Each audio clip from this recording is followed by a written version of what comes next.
गणेशाय नमः। श्री परमात्मने नमः। कृष्णाय वासुदेवाय हरये परमात्मने प्रणतक्लेशनाशाय गोविन्दाय नमो नमः। अब हामीले हिजोको कथामा यानी यस पुरुषोत्तम मास महात्म्यको 22औं अध्यायमा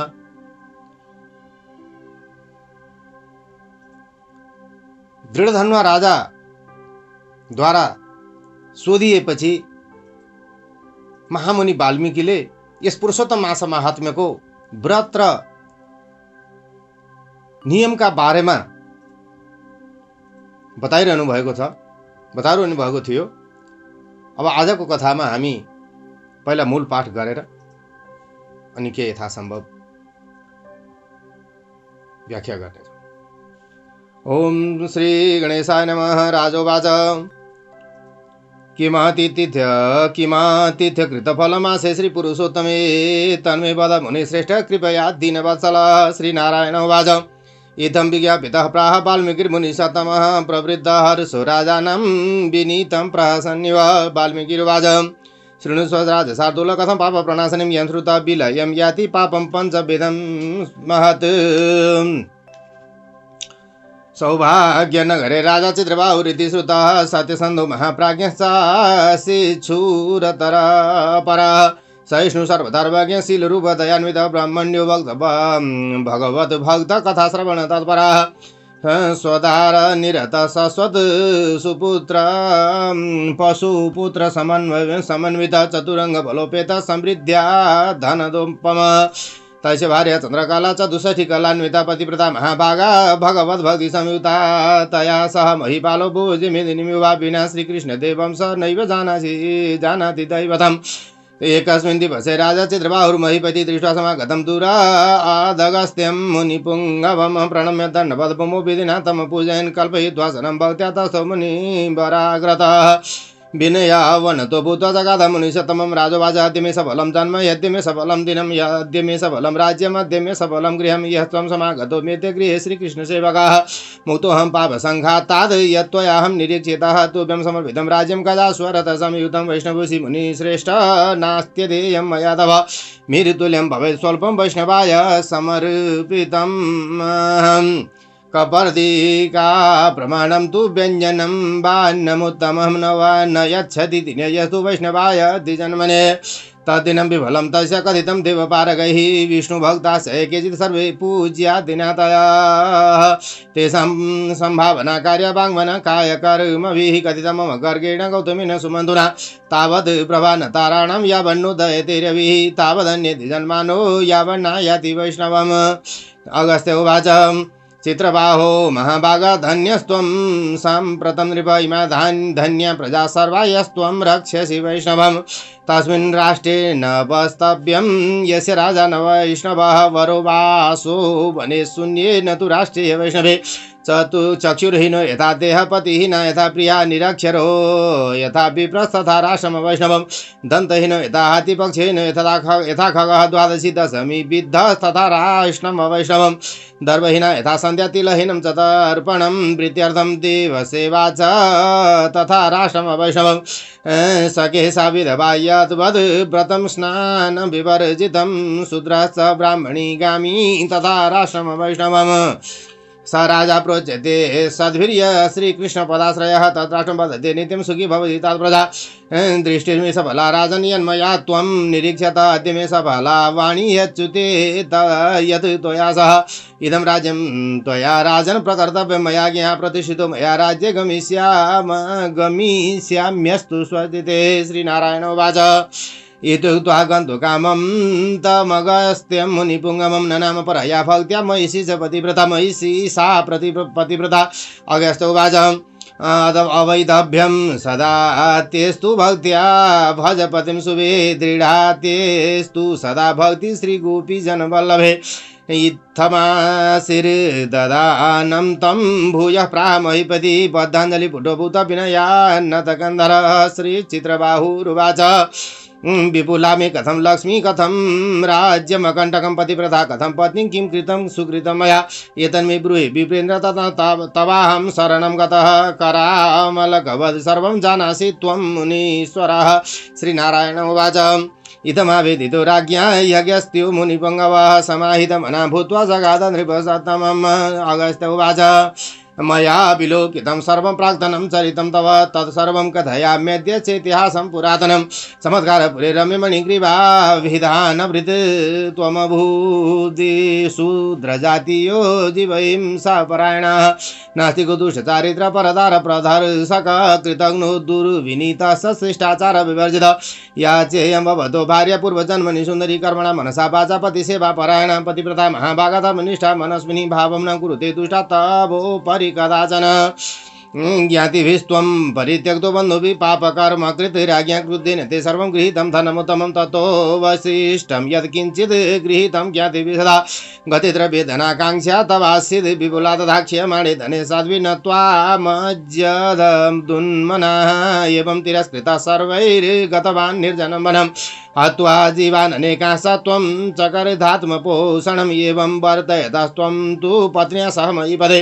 एकदा धनुरुद्यम मणिग्रीवुवनं गतः बहुव्यालमृगाकीर्णं मृगमांसजिगृक्षयाम् तस्मिन् निर्मानुसेरण्ये मध्ये मार्गे महामुनि उग्रदेव इति ज्ञातो दिङ्मूढो व्यूहलो त्रिषा सम्पीडितोत्यर्थं मध्यं दिनगतेरवौ तत्रैव पतितो राजन् मुमुरुशूरभवत् तदा तं दृष्ट्वा ते तया जाता दिग्भ्रष्टं दुःखितं द्विजम् उत्थाप्य त्वं द्विजन्मानं गृहीत्वा स्वाश्रमं गत दम्पतीभ्यां कृता सेवा दुःखितस्य द्विजन्मनः उग्रदेवो महायोगी मुहूर्तानन्तरं तदा अवाप्य चेतनं यत्र विस्मयं समजिगमत् तत्रस्थोऽहं कुतश्चात्र केनानीतो वनान्तरं मणिन् श्रीनारायण उवाच मणिग्रीवो वदद् विभ्रम रमणीयमिदं सरः अत्रास्ते शीतलं वारी पद्मिनी पुष्पवासितं तत्र स्नात्वा जले शीते कृत्वा पौर्वाणिकी क्रियाः कुरु ब्रह्मन् फलाहारं पिब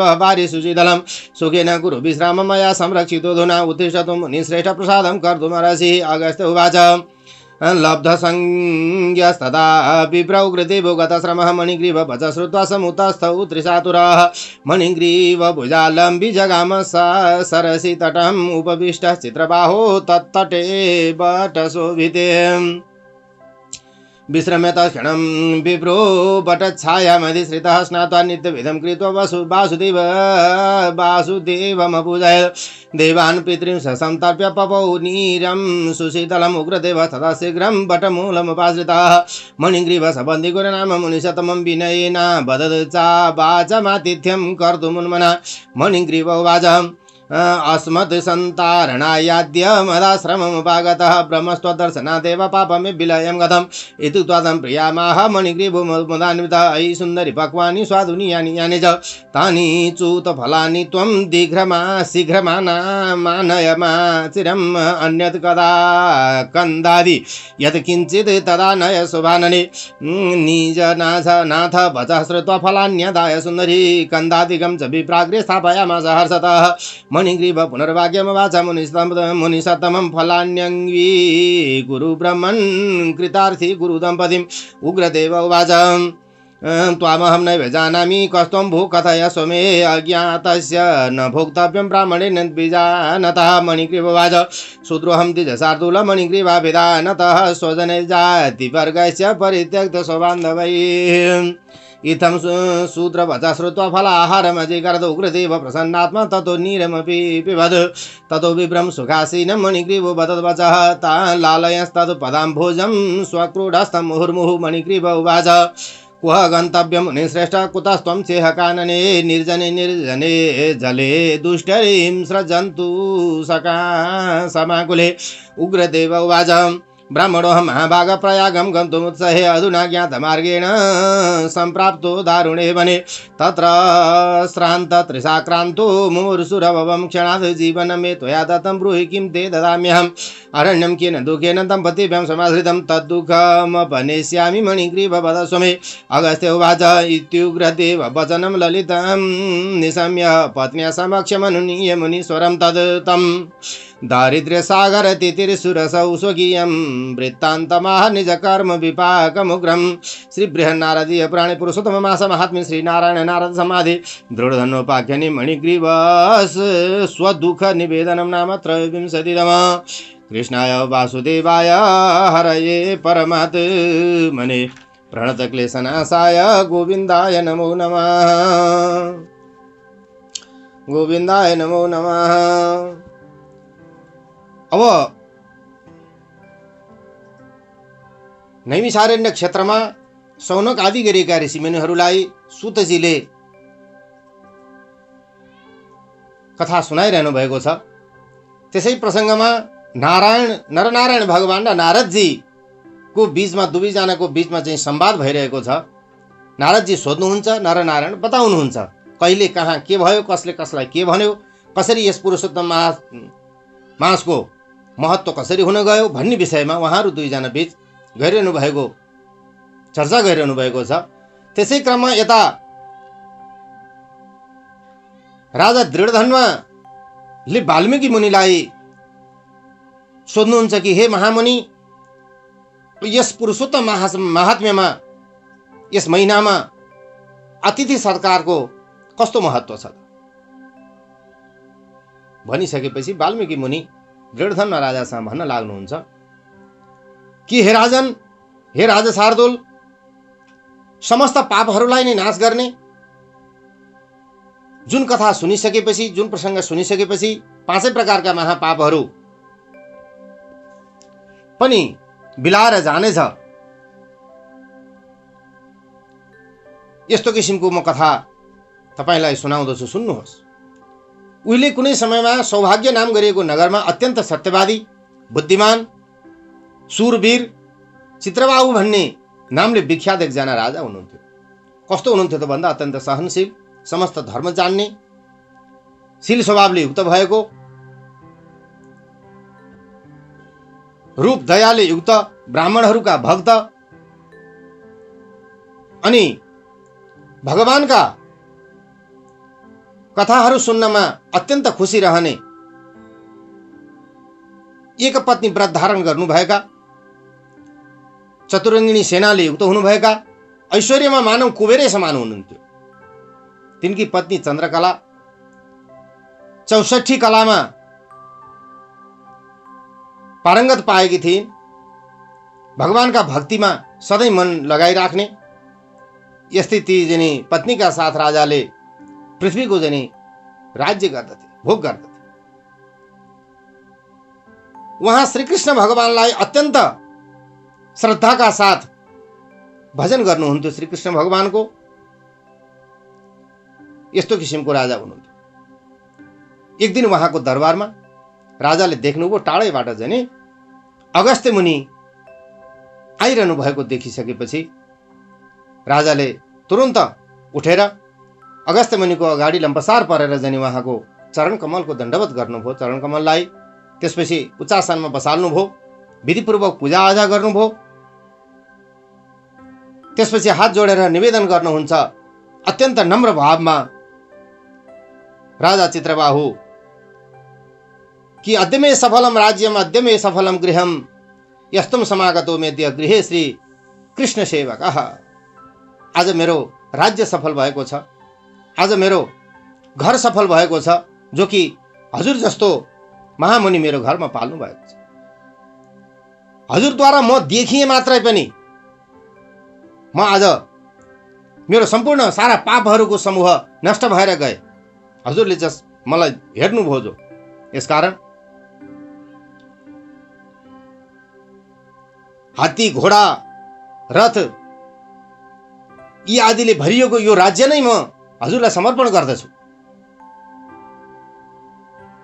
हे मुनि श्रेष्ठ, हजुर वैष्णव हुनुहुन्छ, किनभने वैष्णवलाई नदिने कुरै छैन। कुनै पनि चिज वैष्णवलाई दान गर्न सकिन्छ। त्यसकारणले म यो राज्य हजुरलाई चाहिँ समर्पण गर्दछु। किनभने वैष्णवलाई दान गरेको, थोरै दान गरेको भए तापनि सुमेरु पर्वत समान हुन्छ।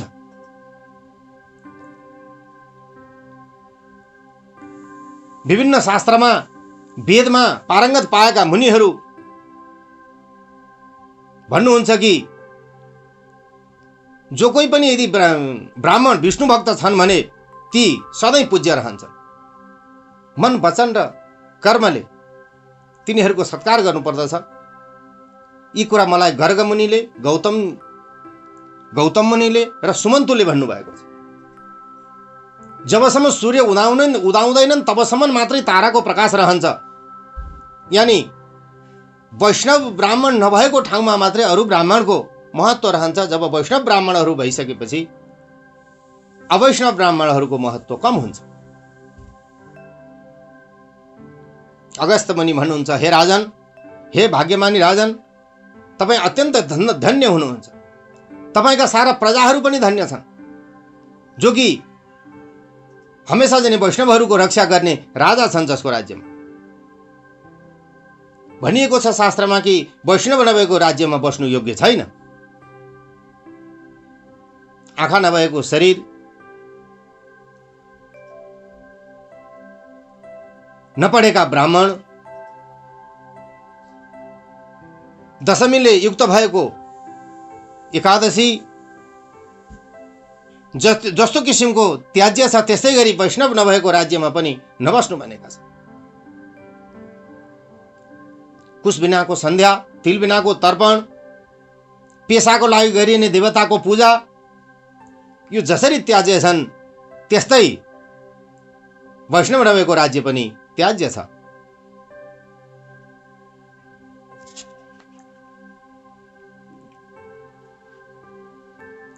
जो राजा सदा सर्वदा श्री कृष्ण भगवानको चरणारविन्दको आश्रय लिन्छ त्यसैलाई पनि सच्चा राजा भनिन्छ। त्यो नै सही मानेमा राजा हो। उसैको राज्य उन्नत रहन्छ, सदा सुखी रहन्छ। हे राजन, हे चित्रबाहु, आज मैले तिमीलाई देखेँ। यस्तो किसिमको वैष्णव भक्त राजालाई देख्न पाउँदा मेरा आँखा पनि आज सफल भएका छन्। तपाईँ जस्तोसँग बोल्न पाएँ, आज मेरो वाणी पनि सफल भयो। हे राजन, मेरा आज्ञाले यो राज्य मलाई चाहिएन। मेरा आज्ञाले यो राज्य अब तपाईँ नै गर्नुहोस्। मैले यो राज्यमा तपाईँलाई नै बसालेँ।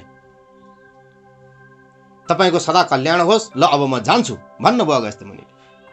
यता नारायण र नारद बीचको संवादमा नारायण भन्नुहुन्छ, यति भनिसकेर अगस्त्य मुनिले भनिसकेपछि तिनकी त्यो राजाकी पत्नी, चित्रबाहु राजाकी पत्नी ले जाने अगस्त्य मुनिलाई प्रणाम गरिन्। अगस्त्य मुनि भन्नुहुन्छ कि ती रानीसँग कि हे कल्याणी, तिमी सधैँ सौभाग्यवती रहे, भक्तिपूर्वक पतिको सेवा गरे, गोपीहरूका प्यारा श्रीकृष्ण भगवानको चरणारविन्दमा सधैँ तिम्रो जनी मन लागिरहोस्। यस्तो किसिमले आशीर्वाद दिने ती अगस्त्य मुनिलाई हात जोडेर विनयपूर्वक झुकेर जनी ती चित्रबाहु राजाले भन्न लाग्नुहुन्छ कि हे विप्रेन्द्र, मैले कस्तो किसिमको कुन पुण्य गरेको थिएँ जसले आज मलाई यो विपुल लक्ष्मी, यो अकण्टक राज्य कसरी प्राप्त भयो? मेरी यी पतिव्रता जनी पत्नी कसरी मैले प्राप्त गरेँ? हे ब्राह्मण श्रेष्ठ, त्यो सारा वृत्तान्त मलाई बताइ बक्सियोस्। भनिसकेपछि यता नारायण भन्नुहुन्छ, यस्ता प्रकारले राजाले आवेदन गरिसकेपछि, निवेदन गर्नु आग्रह गर्नु भएपछि मुनिश्रेष्ठ अगस्त्यले राजा चित्रबाहुसँग भन्न लाग्नुहुन्छ, हे राजन, मैले तपाईको पूर्व जन्मका सारा जनी चरित्र मैले हेरिसके। आज म त्यो पुरानो कथालाई तपाईका सामु भन्दछु। पूर्व जन्ममा तपाई अत्यन्त राम्रो चमत्कारपूर्वमा प्राणीहरूको हत्यामा लागि परेका अत्यन्त निपुण शिकारी शूद्र जातिका मणिग्रीव भन्ने नामले चिनिनुहुन्थ्यो। तिमी त्यतिखेर ईश्वरलाई पटक्कै नमान्ने, परम नास्तिक, दुष्ट, चञ्चल स्वभाव भएको, सधैँ अर्काका स्त्रीहरूमा नजर राख्ने, कृतज्ञ, कसैको कुरा नसुन्ने, शिष्टाचारले रहित भएको त्यस्तो किसिमको मूर्ख हुनुहुन्थ्यो। अनि तिम्री ती भार्या पनि, तिम्री भार्या कस्ती थिइन् त भन्दा अहिले जुन तपाईँको तिम्री जनी महारानी छिन्, पटरानी छिन्, ती को थिइन् त भन्दा त्यही जनी मणिग्रीवका पूर्व जन्मका सुन्दरी नामकी स्त्री थिए। तिनीले त्यतिखेर मन वचनले पतिको जनी सेवा गर्दथिन्। ती पतिव्रता थिइन्, अत्यन्तै धर्मात्मा थिइन्। तिम्रो जस्तोसुकै कर्म भए तापनि तिमीप्रति उनले कहिल्यै पनि दुष्ट व्यवहार गरिनन्, दुष्ट भावना राखिनन्। अत्यन्त पाप कर्म गर्ने तिमीलाई त्यतिखेर देखेर आफ्ना जातिहरूले, बन्धुबान्धवहरूले तिमीलाई त्यागिदिए। त्यतिखेर तिम्रा कर्मले क्रुद्ध भएका जनी राजाले तिम्रा सारा जनी सम्पत्ति हरण गरिदिए। त्यसपछि केही बचेको जुको थियो त्यो पनि तिम्रा दाजुभाइहरूले राखिदिए। जब तिम्रो सारा धन नष्ट भइसकेपछि, आफ्नो साथमा केही नभइसकेपछि, सोझी साझी तिम्रो ती पतिव्रताले पनि मन खिन्न भएर त्यतिखेर तिमीलाई तिम्रो त्यो अवस्थामा पुग्दाखेरिमा पनि तिमीलाई त्यागिनन्। यस्ता प्रकारले चारैतिरबाट सबैले तिरस्कार गरिएका तिमी दिक्क मानेर सुनसान वनमा गएर जनी बस्दा भयो। हे राजन, वनमा बस्न गएपछि त्यहाँ अनेक थरीका जीव जन्तुहरूको शिकार गरेर तिमीले आफ्नो जीविका जनी चलाइरहेका थियौ आफ्ना पत्नीका साथमा। त्यस्तै एक दिन तिमी शिकार गर्ने क्रममा जंगलमा मृगहरूको शिकारका निमित्त तिमी जंगलमा गयौ। घनघोर जंगलमा कतै मानिसहरूको आवागमन नै नभएको ठाउँमा, त्यस जंगलको बीचमा एकजना उग्रदेव भन्ने नामले विख्यात महामुनि दिग्भ्रमित भएर बाटो बिर्सिएर त्यो जंगलमा आइपुग्नु भएछ। हे राजन, यस्तैमा जनी दिनको मध्याह्नको बीचमा बाटो भ्रमित भएर त्यो जंगलको बीचमा आइपुगिसकेपछि उनलाई प्यास लाग्यो, भोक लाग्यो। भोक र प्यासले अत्यन्तै जनी तडपिएका, उग्र गर्मी, मध्याह्नको गर्मीमा तडपिएका ती ब्राह्मण जनी एकाएक बेहोस हुनुभएछ। बीच बाटामै पछारिए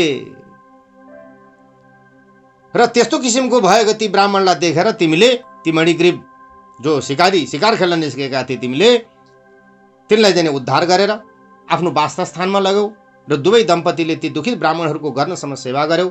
त्यसपछि ती महायोगी उग्रदेव एक मुहुर्तपछि बिउजिएर भन्दछन् कि ओहो, म त यो ठाउँमा कसरी आइपुगेँ, कहाँबाट आइपुगेँ भनेर आश्चर्यचकित भए।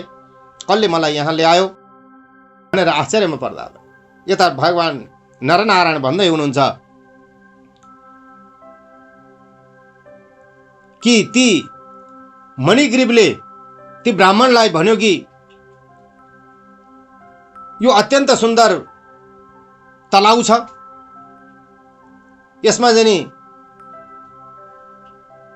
कमलिनी फूलको सुगन्ध सहित भएको शीतल जल छ। हे ब्राह्मण देवता, त्यहाँ त्यस्तो जनी यहाँ त्यो शीतल जलमा गएर स्नान गर्नुहोस् र आफ्नो केही गर्नुपर्ने ब्रह्म कर्महरू सकेर त्यो शीतल जल पान गर्नुहोस्।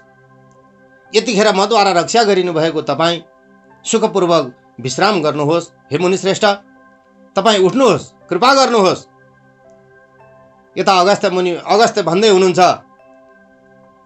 त्यसपछि केही थकाइ मेटाइसकेपछि होसमा आएका ती ब्राह्मणले, प्यासले व्याकुल उग्रदेव ब्राह्मणले मणिग्रीवको वचन सुनेर त्यहाँबाट उठेर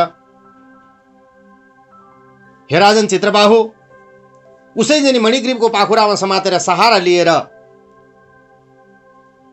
त्यो तलाउको तटमा गएर बस्नुभयो। त्यहाँ गएर केही विश्राम गरिसकेपछि स्नान गरेर आफ्नो नित्य कर्म गरेर भगवान वासुदेवको पूजा गर्नुभयो। त्यसपछि देवताहरूलाई र पितृहरूलाई जनी तर्पण गर्नुभयो। त्यसपछि त्यो तलाउको शीतल जल उहाँले पिउनु। त्यति गरिसकेपछि उहाँहरू त्यही बरको त्यो किनारमा रहेको बरको बोटको शीतल छायामा आएर विश्राम गर्नुभयो। अनि पत्नीसहित भएको त्यो मणिग्रीवले मुनिश्रेष्ठलाई भक्तिपूर्वक दण्डवत प्रणाम गरेर भन्न लाग्यो कि हे ब्राह्मण, मेरै उद्धार गर्नका निमित्त आज तपाईँ मेरो वासस्थानसम्म आइपुग्नु भएको छ। तपाईँका दर्शनले मेरो सारा पाप समूहहरू नष्ट भएर गयो। यति भनी राखेर आफ्नी पत्नीसँग भन्दछ कि ऐ सुन्दरी, जो पाकेका जति पनि फलहरू छन्, आँपहरू भए, जे जति पनि राम्रा मिठा स्वादिला फलहरू पाकेका छन्, त्यो ढिलो नगरिकन तुरन्त लिएर आऊ। यस्तो किसिमको पतिको वचन सुनेर तिनकी पत्नी ती सुन्दरीले पनि तुरन्तै गएर फलहरू लिएर आइन्। र दुवैजना दम्पतिले ब्राह्मणलाई निवेदन गरे कि हे ब्राह्मण, यो फलहरू स्वीकार्नुहोस्, हामी दम्पतिलाई कृतार्थ गर्नुहोस्। उग्रदेव भन्नुहुन्छ कि तपाईहरू को हुनुहुन्छ? किनभने एउटा ब्राह्मणले नचिनेको व्यक्तिले दिएको खाना खानु हुँदैन। भनिसकेपछि मणिग्रीव भन्न लाग्यो कि हे ब्राह्मण श्रेष्ठ, आफ्ना बन्धु बान्धवहरूद्वारा त्यागिएको, राज्यबाट निकालिएको म एउटा मणिग्रीव भन्ने एउटा शूद्र हुँ। त्यो शूद्रको वचन सुनेर प्रसन्न भएका थिए उग्रदेव ब्राह्मणले उनीहरूद्वारा स्वागत गरेका फलफुलहरू खानुभयो र जल पिउनुभयो। त्यसपछि ती ब्राह्मणलाई सुखपूर्वक बसेको देखेर उग्रदेव ब्राह्मणका चरण कमललाई आफ्नो काखमा राखेर उहाँले पदसेवा पाउसेवा गरिदिन लागे थिए। ब्राह्मणको मणिग्रीव भन्दछ, हे मुनिश्रेष्ठ, तपाईँ कहाँ जानुहुन्छ? कहाँ जानको लागि आउनु भएको थियो? यो निर्जन वनमा जहाँ न मनुष्यहरू छन्, जहाँ पानीको पनि राम्रो स्रोत छैन, हिंस्रक जन्तुहरू छन्, कसरी पाल्नुभयो यहाँ? उग्रदेव ब्राह्मण भन्नुहुन्छ कि हे महाशय, म ब्राह्मण हुँ। म प्रयाग जान भनेको हिँडेको थिएँ, बाटो भुलेर यो ठाउँमा आज आइपुगेछु। त्यहाँ म थाकेर तिर्खाले अत्यन्तै व्याकुल भएर मर्छु कि जस्तो भइसकेको थिएँ। तिमीले मलाई जीवन दान दियौ, त्यसकारण हे मणिग्रीव, अब म तिमीलाई के दिउँ? तिमीहरू दुई दम्पति कुन दुःखले गर्दाखेरिमा यो घनघोर जङ्गलमा आएर बास बसेका छौ? त्यो सब दुःख मलाई बताऊ, त्यो म हटाइदिनेछु। यता अगस्त्य मुनि भन्दै हुनुहुन्छ, उग्रदेव ब्राह्मणको यस्ता किसिमको मायाले भरिएको वचन सुनेर आफ्नो पत्नीका साथ रहेर ती मुनिलाई बिन्ती बिसाउँदै आफ्नो दरिद्रता रूपी समुद्रबाट पार पाउने इच्छा भएको मणिग्रीव आफ्ना कर्मको जने भयंकर पापको फलले भरिएको आफ्नो सारा वृत्तान्त बेलविस्तार लाएर भन्दैछ भन्नेसम्मको कथा यस पुरुषोत्तम मास महात्म्यको 23औं अध्यायबाट यथाशक्ति वर्णन गरियो। श्री हरे नमः कृष्णाय वासुदेवाय हरे परमात्मने प्रणतक्लेशनाशाय गोविन्दाय नमो नमः।